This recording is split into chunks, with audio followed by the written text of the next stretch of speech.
wiry horse with the speed of light, a cloud of dust, and a hearty hi-yo, Silver, the Lone Ranger.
With his faithful Indian companion Tonto, the masked rider of the plains led the fight for law and order in the early western United States. The stories of his strength and courage, his daring and resourcefulness have come down to us through the generations. And nowhere in the pages of history can one find a greater champion of justice. Return with us now to those thrilling days of yesteryear. From out of the past come the thundering hoofbeats of the great horse Silver. The Lone Ranger rides again. Come on, Silver. There's trouble on the trail ahead. I'll Silver! Hi!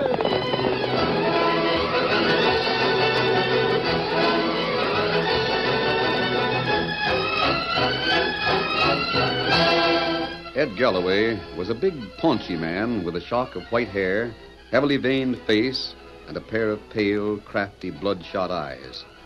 The place he owned and operated in the town of Mumford was much more than just a cafe and trading store. Ed bought and sold anything, and he wasn't too particular about legal ownership. Renegades riding the outlaw trail knew they had a friend in Galloway as long as they paid his road agent prices for food, drinks, and protection. Ed was usually very quiet and close-mouthed, but tonight was different. He was auctioning off a horsehair bridle. All right, gents. How much am I offered for this one? Ed Galloway sold horsehair bridles at auction quite frequently. They were made by the convicts at Territorial Prison. A fancy bridle woven of horsehair and dyed in brilliant colors meant long hours of painstaking labor. The convicts generally disposed of their work by sending it to someone on the outside, usually Ed Galloway, who sold it and then returned the price minus a generous commission.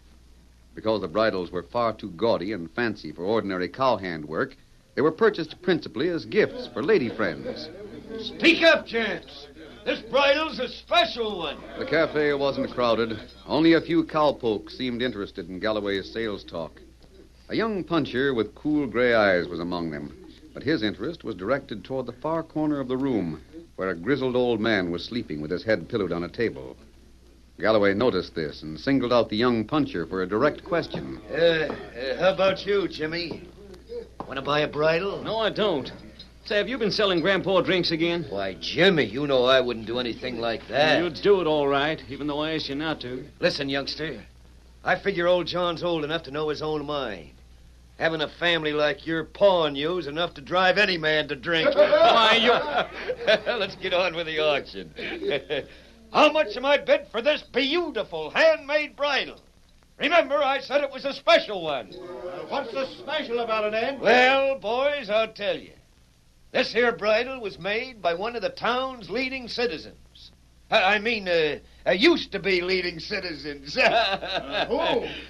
John Carter, our former sheriff. Yes, sirree, gents. The bridle I hold in my hand was woven by the hands of none other than John Carter. The son of that old coot over in the corner. And the father of this young sprout who's been shooting off his mouth. I don't believe it. Here's a tag right on it, Jimmy. Says John Carter, number 2117, Territorial Prison. Let me see it. Sure. Right here. Ain't that right? Well, what if it is? My pa's got a right to make a bridle if he wants to. Sure he has. I'm glad to sell it for him. Even if he did have to rob a bank to get where he is. I didn't rob the bank. You got a powerful short memory, kid. Come on, gents. How much am I bid for a horsehair bridle made by John Carter? $5. $6.50. Come on, gents. Why, you hombres know this bridle is worth more than that. Come on, how much?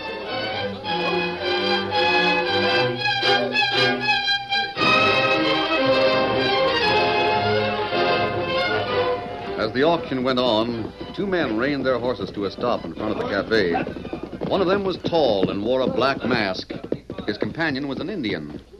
They dismounted, and as they walked to the doorway of Ed Galloway's place, the Lone Ranger spoke to Tonto. I'm not in favor of patronizing Ed Galloway, Tonto, but we do need a new strap for that saddlebag.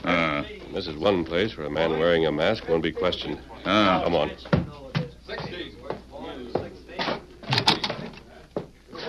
All right, gents. Now you all know it's worth more than that. Bid it up. $20. Jimmy figures his pappy's bridle's worth $20. Do I hear 25? You back there, the gent that just came in. What's a horsehair bridle worth to you? A masked man and an Injun. I don't need a bridle. I came in here to buy a strap for one of my saddlebags. Sure. I'll take care of you, stranger, just as soon as I auction off this bridle. Come on, gents. Give me another bid. I'll bid 25. 25. 25. How about it, Jimmy? Remember it's your pappy's own work. $30. And that's all the money I got. Now, ain't that too bad? Do I hear another bid? Oh, let the kid have it. Money's all in the family anyway. $30. Going once for 30, twice for 30, and it's sold to Jimmy Carter for $30. Hey, what's going on here? Oh, evening, Sheriff. Just auctioning off a bridle. Yeah? You want to make a bid? Wait, you've already sold it to me. What kind of a bridle is it? Oh, very special, Sheriff. Handmade by John Carter. John, I'll buy it. Jimmy's bid $30. I'll pay 50. Oh, you can't. I've already bought it. Sheriff Sam Thorpe bids $50. Do I hear another bid? Shut up, you fool. Give me that bridle. It's mine. Just a minute. You've already sold it to the boy. I heard you accept his bid. A mask farmer, eh? Who are you? That has nothing to do with the fairness of this auction. Listen, stranger, I don't interfere with any edge customers as long as they mind their own business. I'm the law in this neck of the woods. I'm not disputing that. If I want to buy the bridle it's selling, I'll do it. Not if it's already been sold to someone else. Why, you middling... I warn you, Sheriff. Don't draw. Look... Yes? My hand... Did you see that? Shot the gun right out of his... Freeze! All of you. You too, Galloway. I ain't making a move. Now, son, give him the money and take what you rightfully bought. Yes, sir. Here, Galloway. Have you got the bridle? Yes, sir. Good. I'm leaving here now.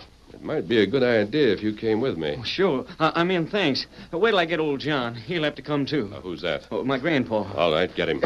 Come on, old John. We're going home. Well, Come on now. Come on. I'm coming. Come on. You don't have to shake my head off. Have you got horses outside? Sure. I'll get on them and ride. My Indian friend and I'll follow you, just for safety's sake. Come on, old John. Well, Come now, on. hold your horses. I guess I won't buy that saddle strap from you, Galloway. I don't like the way you do business. I don't know who you are, stranger, but I do know I'll have a posse on your trail the minute you leave this place. I hope the posse can draw guns quicker than you can, Sheriff. Why are you... All right, follow the lights.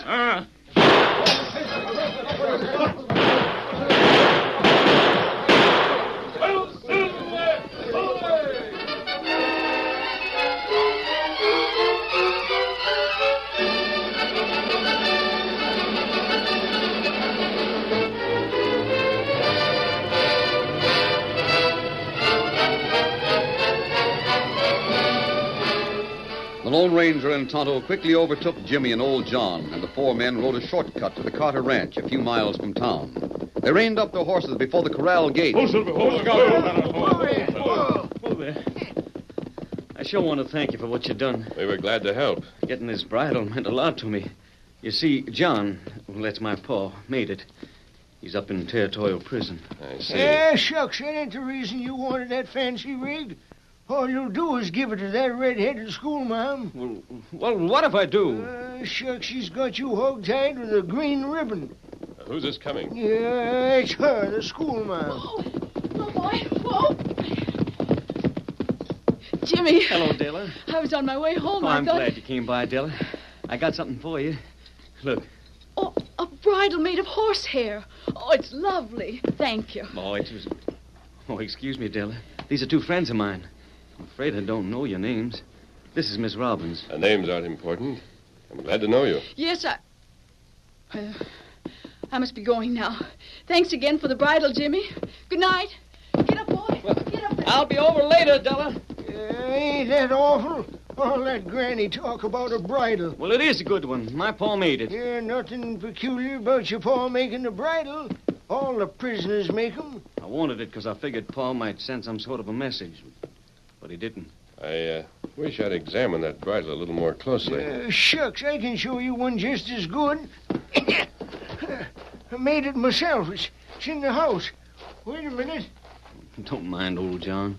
He feels just as bad about Pa as I do, but he hates to show it. I understand. You see, my pa was sheriff. And... Gunshot. In the house, old John. Steady, Silver. Come on, Tonto. Old John. Why... Now, let me see. Yeah. Shot through the heart. He's dead. What? Who could have done it? Listen. Somebody getting away. Probably the man who did it. Why? Wait. What's this in his hand? That's the bridle he came in here to get. A piece of it, anyway. Your grandfather was murdered by someone who wanted it, and they got away with the biggest part. It was made of horsehair, too. Just like the one you... Where does that girl live? You mean Della? Yes. Well, just over the ridge a piece. Why? There's nothing we can do for your grandfather, but I think we'd better get to her house as quickly as we can. I don't understand. Neither do I. But evidently someone else admires the bridles your father makes as much as you do. Come on.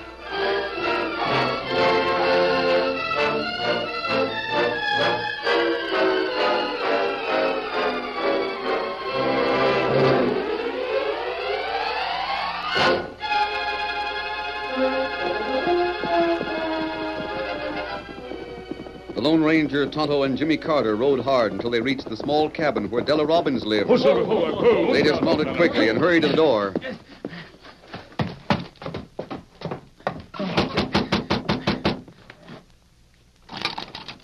Why, Jimmy, what in the Are you all right, Della? Of course I am. Do you still have the bridle Jimmy gave you? It's right here on the table. May we see it? It's all right, Della. Come in. Here. This is an excellent job of weaving and plaiting. I think it's wonderful. I've never seen a horsehair bridle woven as well as this one. Unless it was made by a... Tell me, Jimmy, did your father ever do any work like this before he went to prison? No. I know he didn't. He must have learned it up there. Yes. Well, Reach. I'll drill the first one of you that moves.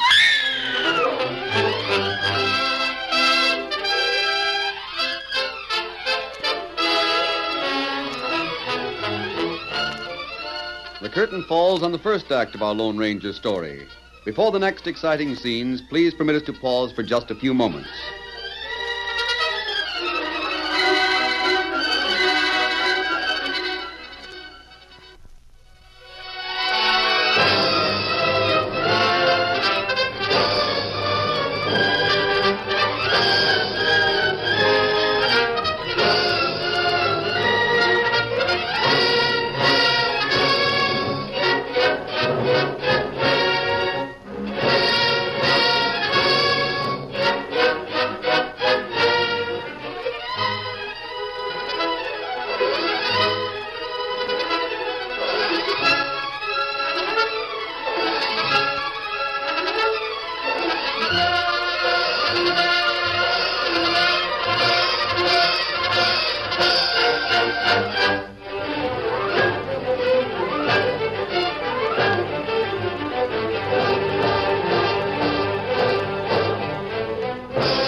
Now to continue our story. The Lone Ranger, Tonto, Jimmy, and Della recognized the outlaw whose leveled guns didn't waver. It was the man who earlier in the evening had auctioned the bridle, Ed Galloway. Keep your hands up. My finger gets mighty nervous on this trigger. What do you want, Galloway? Well, the way I figure it, Jimmy, you and the masked hombre here kind of jumped the gun on me at my place. Throw it over here. Throw what? You know what I'm talking about. The bridle. But I don't I'm have... talking to you, girl. Throw it over. I think you better do what he says. Here. That's better. Now, if you're smart, you won't stick your nose out of this shack until I get away. Might not be healthy. Oh. I'll get that low-down No, sneak. wait. There may be a better way. He must be the one who killed old John. Killed.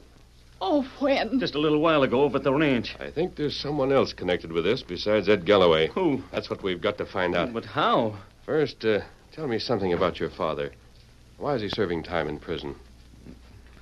For robbery. 10 to 25 years. Is he guilty? I don't think so. Don't you know? Of course we know. John couldn't be guilty. And how was he convicted?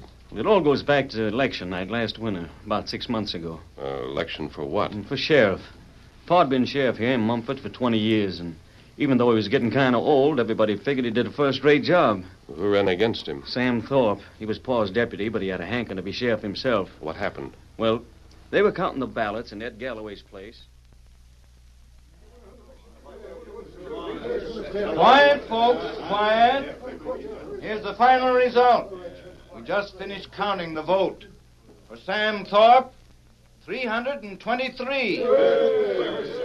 For John Carter, 326. So, folks, meet your new sheriff, the same one we've always had, John Carter.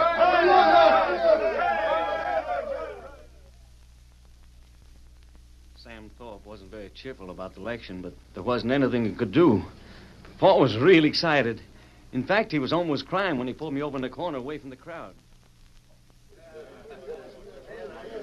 Well, son, I'm still sheriff. For another 2 years, anyway. Oh, it's great, Pa. Now, there'll be enough money to pay off the ranch mortgage and some for you, so you can marry that schoolmarm you've been shining up to. Oh, no, Pa. I'll get my own money to get married. Oh, where'll you get it? I don't know. Something will turn up. That's no way to start married life. I'm an old man, son, and I know. You're not too old to be elected sheriff again. No, not as far as anyone else knows. What do you mean?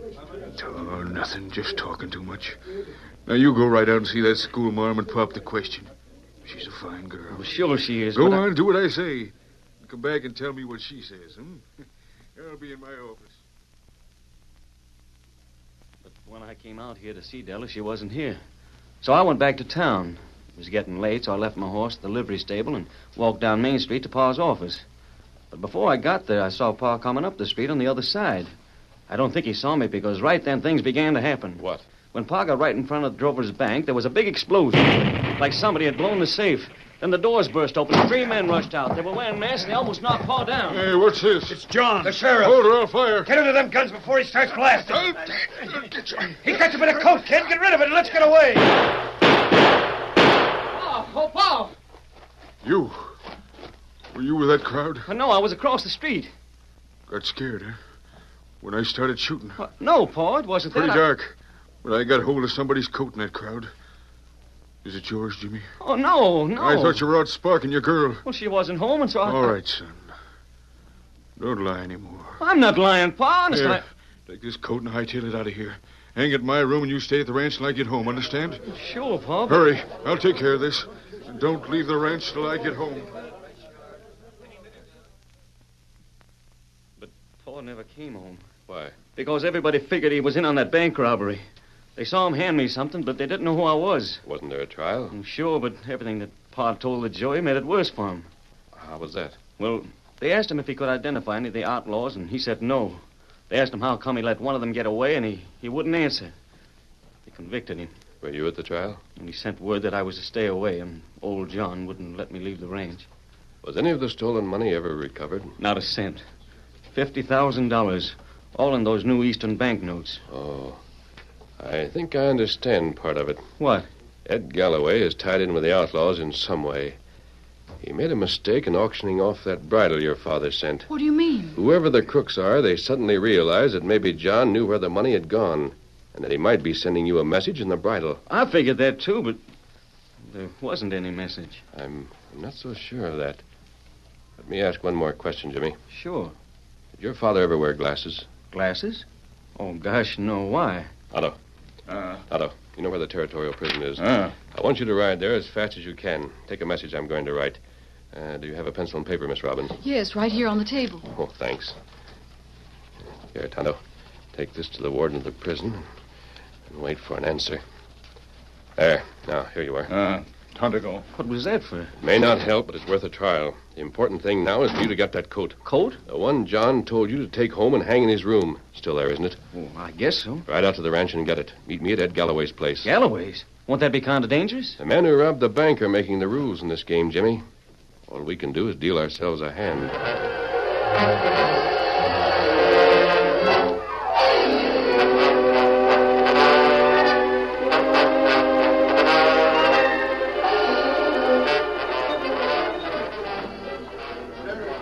Hey, I'm looking for the... Smashed. Who are you? I'm looking for the sheriff. I believe his name is Sam Thorpe. Sam ain't here. And I'd like to see Galloway. Ed ain't here either. I don't believe I got your name, mister. You didn't. You'd be a friend of Ed's, maybe? Maybe. Sorry. Neither of the gents you're asking for is here. Maybe you haven't looked around lately. There's a back room to this place, isn't there? Yeah, but it's private. You can't go back there. And I'll wait here. You might have a long wait. I'll risk it.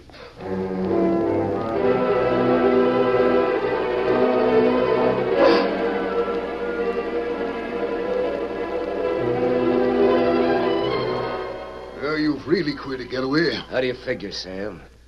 You said it was my fault for letting John's bridle get away. So I went out and fetched it. Yes, at the point of a gun. Well, I brought the bridle back, didn't I? What good is it? We've unbaited the whole thing. There's nothing in it. What'd you expect? A message of some kind from John to his kid. He's got that money from the bank hidden somewhere. Yeah, Charlie had it in the pocket of the coat the old man jerked off of him. And then he passed it to Jimmy. But where did he hide it? How do I know? You're the new sheriff of this county, Sam. Why don't you find out those things? Shut up! Where'd you get that other bridle you brought in here? Out at the Carter Ranch. Had to blast old John to get it. You killed him? He didn't just hand me the bridle, Sam. I don't like this murder business, Ed. When you're playing for keeps, you gotta shoot straight.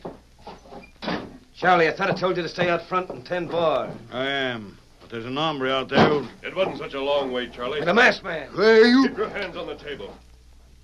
First one who goes for a gun will taste lead. You've got to drop. What do you want? Come on in, Jimmy. Sure. Oh, Miss Robbins. Yes? We'll be busy here for a few minutes. Will you go out front and watch for Tonto? When he comes, he may have another man with him. Tell them both to come back here. Of course. Now, gentlemen, I thought perhaps one of you might recognize the coat Jimmy's wearing. Well, sure. It's mine. I wore it Shut up, Charlie. I'm sure I can finish that sentence. You wore it the night the three of you robbed the Drover's bank. That's a lie. Now, look here. I'm the sheriff in this town, and if anybody's going to be accused of robbing a bank, It's not going to be you. That's one of the advantages of being sheriff, Mr. Thorpe. You can cover all your dirty work. Where you... Remember what I said about reaching for a gun, Sheriff? You haven't got anything on us. You forget that earlier this evening you tried to kill several people. I'm reasonably sure you're the man who murdered old John. Well, Now I'm going to show all of you something I'm sure you didn't know. Come here, Jimmy. Of course, you remember this was the coat in which Charlie was carrying the stolen banknotes. It's just as I thought. They're still here. What? You mean that money was in here all the time? Well, I'll be. And for your information, Sheriff, this coat's been hanging in John Carter's bedroom at the ranch ever since the robbery. But how did Pa know that? He didn't. No one knew it was there until he sent a message. Me here, Kimosabe. Bring letter from prison warden. And bring United States Marshal. What's all this? Good evening, Marshal. Here are some prisoners for you. They're the men who robbed the Drover's bank. Any evidence? Yes, the stolen money is Galloway. I'll handle him. Take off that sheriff's badge, Thorpe. You'll be wearing stripes for a good many years to come. Say, you said Pa sent a message. How? The horsehair bridle. But there was no message in the bridle. Yes, there was. Give me that letter from the prison warden, Tonto. Yeah. I'll read it to you. This may be quite a shock to you, Jimmy. But remember, your father's alive in good health. That he'll receive a full pardon for the crime he admitted, thinking he was protecting you. I can see why Pa did it now. He thought I was a crook. Yes, that's right. But why did he have to do that? He could see that I wasn't with these men that night, that I came from across the street. No, he couldn't, Jimmy. Listen to this letter. It says, in answer to your inquiry regarding the physical condition of John Carter, I submit the following facts. When he was admitted to this institution last November, the prison physician reported Carter to be almost totally blind. At the present time, his eyesight is improving, and under proper treatment, he may regain it completely. Respectfully yours. Blind? My poor blind. That was his condition on the night of the robbery. Now he's better. Remember, the letter says, under proper treatment. Jimmy, there'll be a reward for recovering all this money. Why not use it to help your father regain his eyesight? How did you know all this? You didn't even know John Carter. Oh, you forget the bridle. It told the whole story. But how? I don't understand. Well, as you know, the bridle was made of perfectly matched horsehair. Different parts of it were woven with hair of different sizes and textures. I still don't see how In you... weaving and plaiting, it's almost impossible to see the slight difference.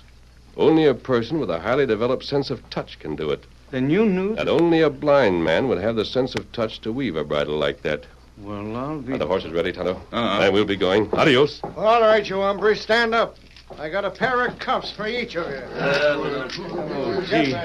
Just think, Della. My father's coming home. It's wonderful, Jimmy.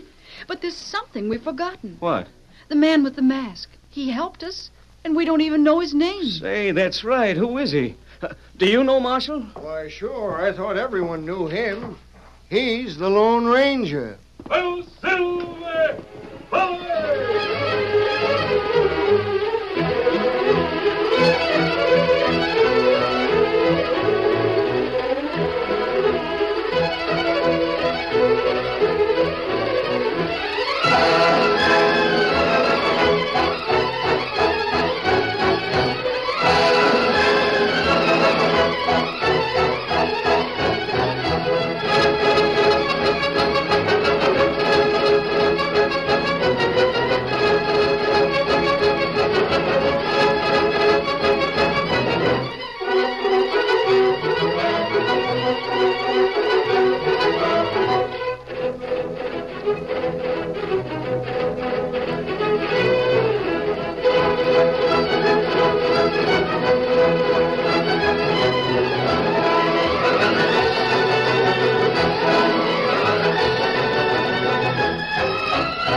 The story you have just heard is a copyrighted feature of the Lone Ranger Incorporated.